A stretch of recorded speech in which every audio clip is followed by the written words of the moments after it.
Our journey begins in the unlikeliest of places. 19th century St. Petersburg. At the entrance to St. Isaac's Cathedral. The city cold, the early morning mists dissipating with the approach of the sun, and our boots caked in mud. The year is 1860, and while St. Petersburg stands regal and proud, its inhabitants are nowhere to be found. It is quiet, too quiet.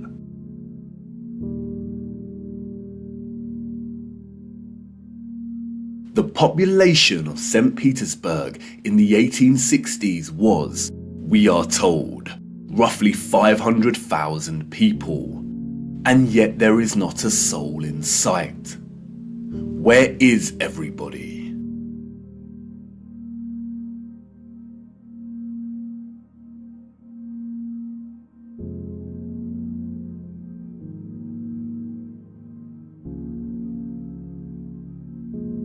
The long shadow of Alexander Column gives us a clue as to the time of the sun's journey above this region. Long shadows only occur during morning or evening. It must be morning, but it appears that no one has surfaced yet. If we travel 400 miles across to Moscow, we see the same thing. Empty, quiet streets.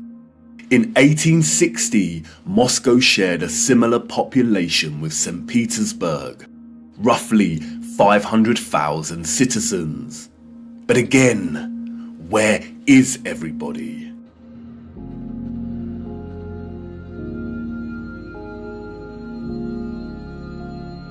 What about the rest of the world during this time period?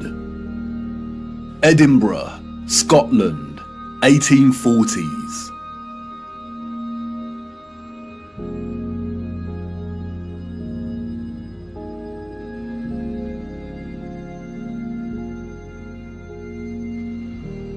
Copenhagen, Denmark, 1840s. Dresden, Germany, 1860s.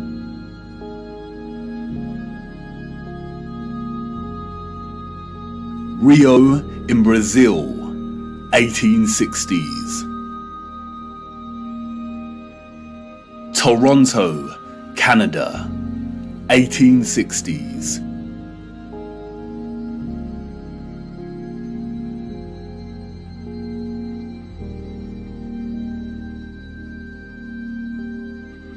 Athens in Greece, 1860s.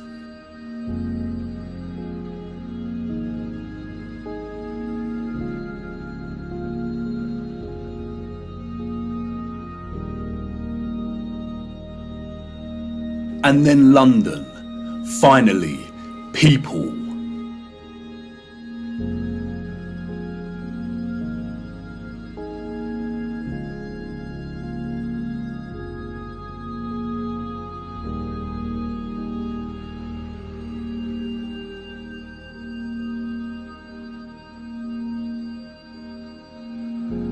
And what about Paris? People, life.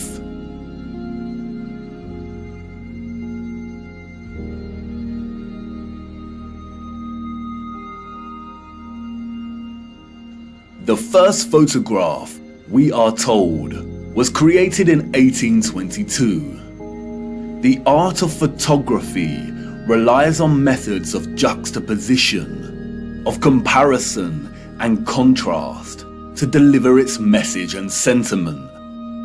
In these old photographs, we do not find the same deliberate techniques of juxtaposition that contemporary photographers craft into their art, but rather we find natural contrasts that are so important and central to navigating through our deceptive history.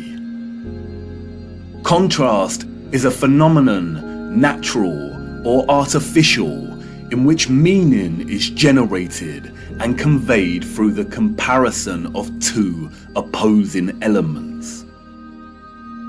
When looking at 1860s Russia, there is an immediate contrast between the lack of population and the sheer size of these cities. Even in the 19th century, both Moscow and St. Petersburg are enormous. The infrastructure found in the photographs could hold a population well into the millions. Why are the cities so vast if the population was only 500,000 in each? Furthermore, the official narrative gives us a population that increases in a linear fashion from 1764. Many of the buildings we see here were built years before the photograph was taken. Did the Russians just plan well in advance? But it's when the population is introduced into these photographs that a new contrast emerges that is staggering. That is, between the people and the environment itself. It may be the reduced population numbers, or it may be the monochromatic starkness of the black and white images, but they present to us something that we've lived amongst our entire lives and never paid any mind to. That is, the enormity and impossibility of the architecture.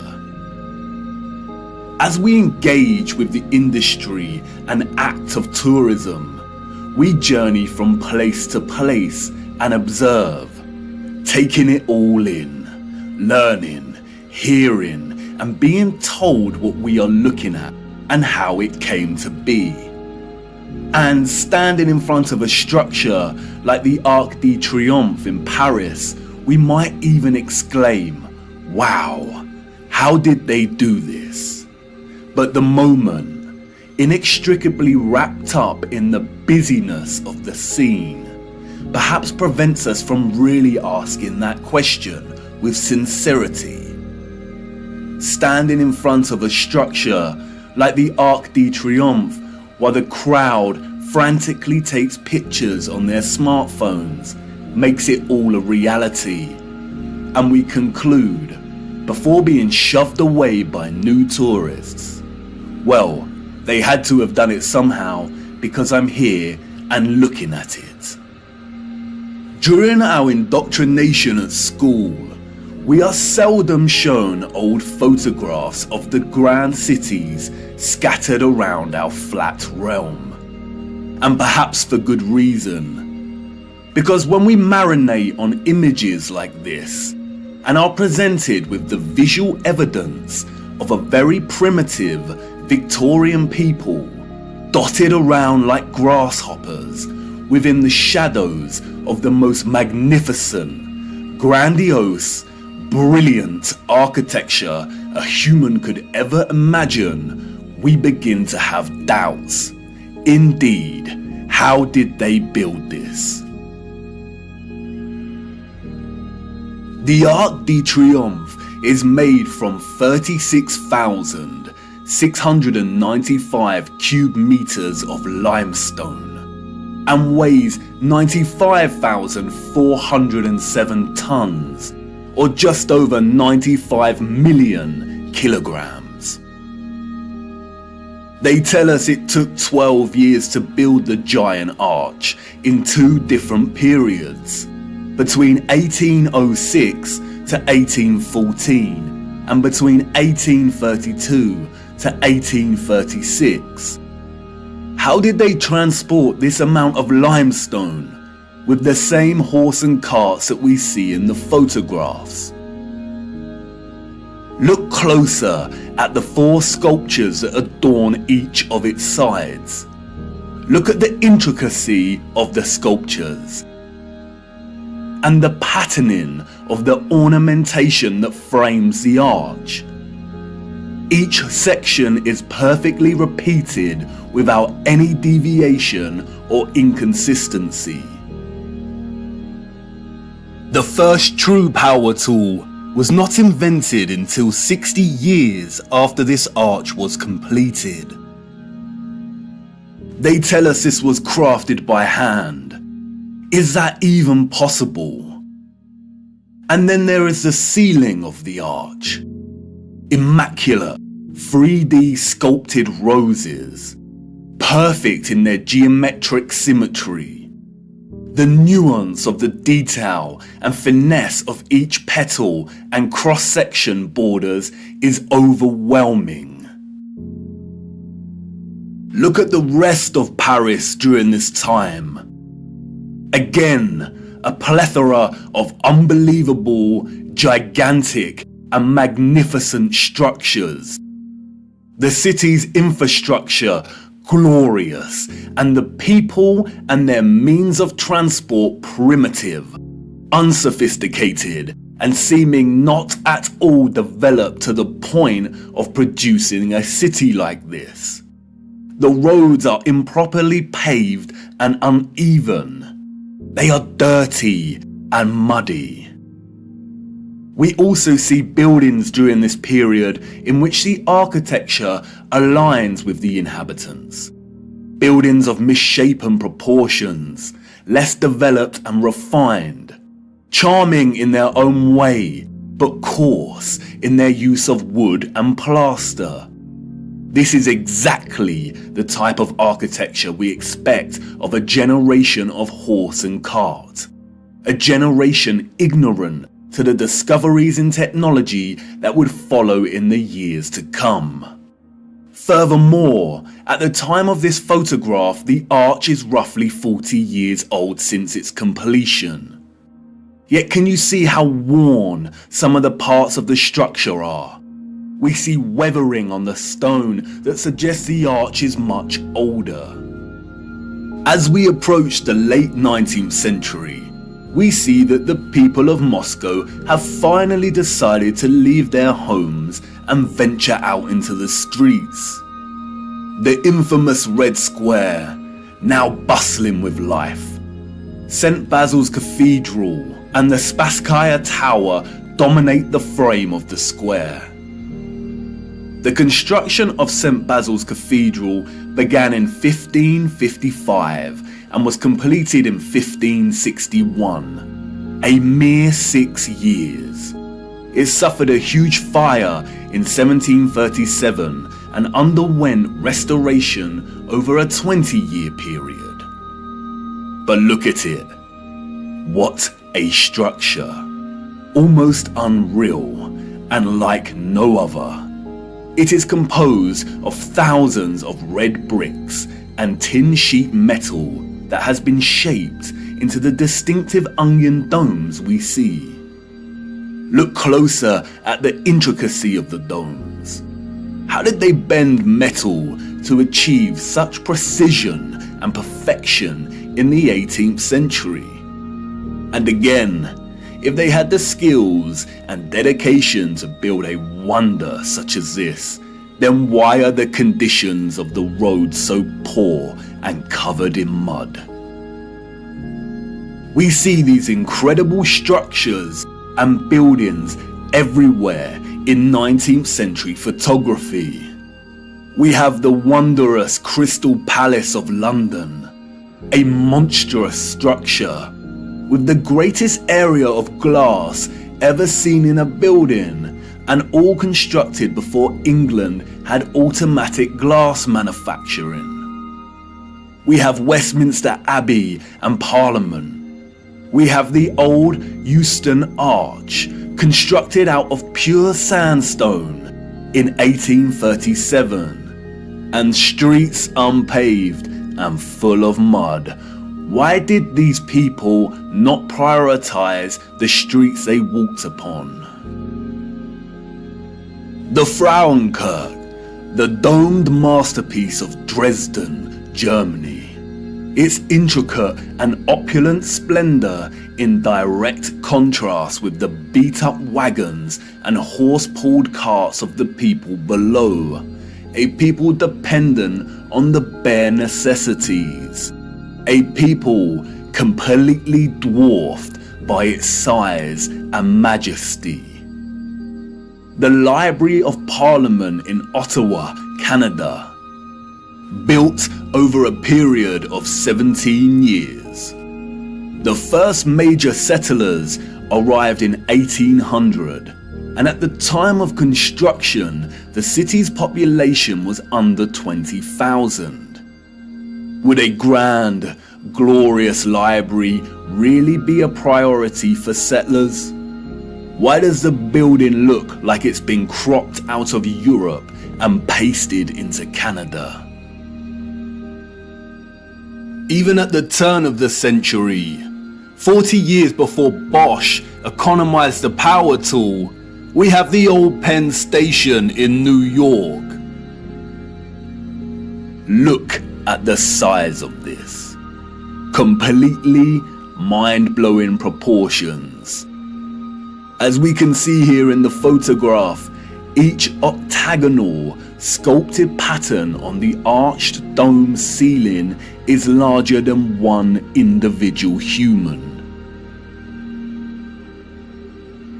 Look at the gigantic columns and detailed acanthus leaves decorating the tops of each pillar. They tell us this station took 6 years to build. 6 whole years. Yeah, right. Why are we so gullible? Even without access to modern power tools, printable construction pieces, and crane technology, we could not reproduce this today. And more importantly, we don't reproduce this type of architecture today. The official liars of our world have an umbrella term for this type of architecture that we see in North America. They call it historism. Historism is a term coined to describe a style of architecture that is revival in nature, or in other words, copies the style of another period in time. The grand arches and buildings with giant columns we see are built in the classical or Greco-Roman style, and the cathedrals are built in the Renaissance and Gothic styles of medieval Europe.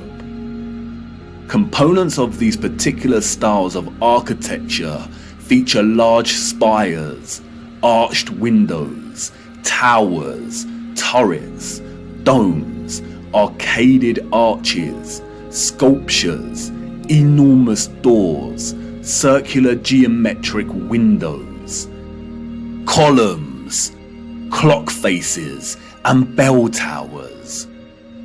Traces of this impossible architecture are literally found everywhere, in every city and across our world today.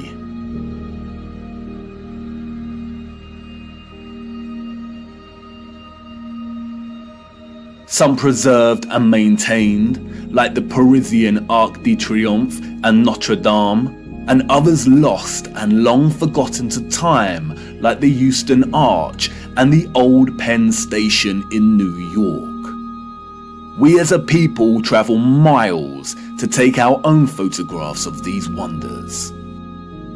But the photographers of the 19th century gift us with something they would never have expected to give a future generation. Perspective. We see a primitive people against a backdrop of clearly advanced architectural infrastructure. The official historians of the world tell us tales of Darwinian evolution and progression between time periods. The people that came after were always more advanced in their ways, refining and redefining the methods of the generation that came before. If the height of innovation and industry during the 19th century was still the horse and cart as a means of travel, then, as these photographs tell us, this style of architecture was just as impossible for those living in the centuries before it. Anyone with a predisposition for thinking and questioning can immediately sense when looking at these photographs that something is rotten in Denmark, that something is off with the mainstream historical narrative, that something is not adding up. In a panoramic image of San Francisco in 1877, we see a collage of historicist architecture. We see columns adorning the entrances to very regal buildings that stand out like sore thumbs from some of the timber shacks surrounding it. We see Gothic spires and towers in the distance. We see domed cathedrals and buildings. We also see just how sprawling and huge the city has become. In 1846, there were under 500 Mormon settlers living on the area of land in which we now call San Francisco. It was frontier land and ready for the taking. Between 1848 and 1849, with the start of the California gold rush, the population increased from 1,000 people to 25,000 people. 28 years later, this panorama was taken. The population at this time, we are told, was getting close to 200,000. Who in their right mind would believe this story? Does this look like a city of 200,000 people? Without any modern technology, power tools, automatic manufacturing, electric motors. A people in a strange, unfounded land, just making their mark. Do we really believe that a burgeoning people built this entire city in just 30 years? And again, such quietness, such stillness. This is a photograph of an empty city. Where are all the people? The shadow of the post here tells us that it is not the early hours of the morning. Short shadows only appear toward midday. A city of this scale at noon should be bustling with life. But there is not a single person in the shot of this panorama. The only life we see is that of a horse without any master in sight. It seems highly unlikely that all the people were told to stay indoors because a cityscape photo shoot was taking place. And this silent scene becomes all the more eerie when we consider that there is intention behind the lens. Someone was there, standing at a vantage point and taking this photograph. But who? And for what? And what are the chances that in the 19th century, during similar decades, we see deserted Russian, European, and North American cities photographed like this?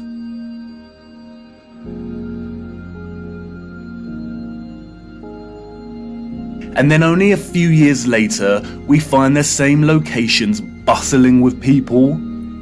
A people clearly incapable of building the architecture found in these cities. And what to do with these photographs? If we accept the narrative and these strange anomalies, then we stop here and get back to our busy lives. But the narrative we've received is not the truth. And we shouldn't accept any narrative, no matter how official and certified it is, unless it makes sense.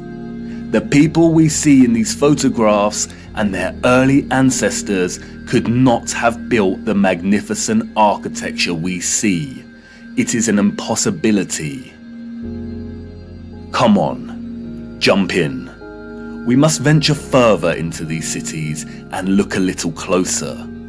There must be some clues waiting to be uncovered that helps us understand why these cities are empty. Wait, what's that you say? You want to wipe the mud from your boots first? Do not bother, it's a waste of time. Come on, jump in and let's go. For it is the mud that offers us some small clues as to what could have occurred during this time period.